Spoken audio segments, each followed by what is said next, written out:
Assalamualaikum teman-teman, perkenalkan nama saya Vera Yakti Yuniar.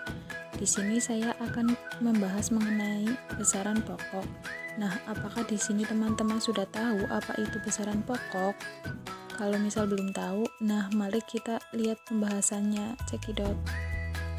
Kegiatan yang berhubungan dengan pengukuran sering kita temukan dalam kehidupan sehari-hari. Misalnya di pasar. Sebagai contoh, pedagang menimbang barang dagangannya untuk dijual kembali. Dan seperti dirimu yang mengukur tinggi badan dan berat badan, tentu saja kamu dapat mengukur secara langsung dengan alat ukur meteran. Tinggi dan panjangnya massa merupakan suatu yang dapat diukur dan dinyatakan dengan angka satuan. Panjang dan massa merupakan besaran fisika. Jadi besaran fisika adalah ukuran fisik suatu benda yang dinyatakan secara kuantitas. Selain besaran fisika, juga terdapat besaran-besaran yang bukan besaran fisika, teman-teman. Misalnya perasaan sedih, gembira, dan lelah, karena perasaan tidak dapat diukur dan tidak dapat dinyatakan dengan angka dan suatu, maka perasaan bukanlah dinyatakan besaran fisika, teman-teman. Besaran fisika dikelompokkan menjadi dua, yaitu besaran pokok dan besaran turunan. Besaran pokok adalah besaran yang sudah ditetapkan terlebih dahulu. Adapun besaran turunan merupakan besaran yang dijabarkan dari besaran-besaran pokok. Sistem besaran fisika pada prinsipnya bersifat standar atau baku, yaitu bersifat tetap, berlaku universal, dan mudah digunakan.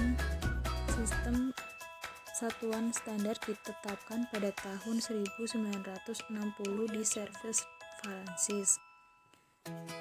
Sistem satuan yang digunakan dalam dunia pendidikan dan pengetahuan dinamakan sistem metrik, yang dikelompokkan menjadi sistem metrik besar atau MKS, meter kilogram sekon, dan metrik kecil atau CGM, centimeter gram sekon. Besaran pokok dan besaran turunan dapat dilihat pada tabel berikut. Dari tabel berikut dapat kita ketahui bahwa besaran pokok terdiri dari 7 besaran. Yang pertama adalah besaran panjang. Satuan SI-nya meter, sedangkan satuan CGS-nya cm. Yang kedua ada besaran massa. Satuan SI-nya kilogram, sedangkan satuan CGS-nya gram. Besaran ketiga ada besaran waktu. Satuan SI-nya detik, satuan CGS-nya detik per sekon. Yang keempat ada besaran suhu. Satuan SI-nya adalah Kelvin dan satuan CGS-nya adalah Kelvin juga. Yang kelima, kuat arus listrik.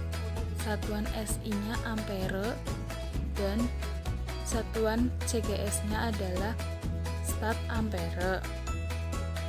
Besaran yang ke-6 adalah intensitas cahaya. Satuan SI-nya kandela dan satuan sistem CGS-nya adalah kandela. Dan besaran pokok yang terakhir adalah jumlah zat. Satuan SI-nya kilomol, sedangkan satuan sistem CGS-nya mol.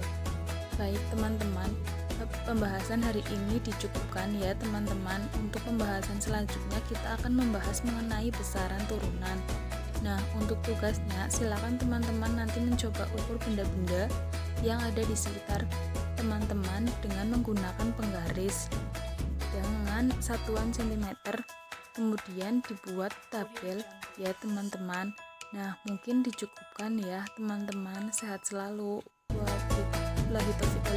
Wassalamualaikum warahmatullahi wabarakatuh.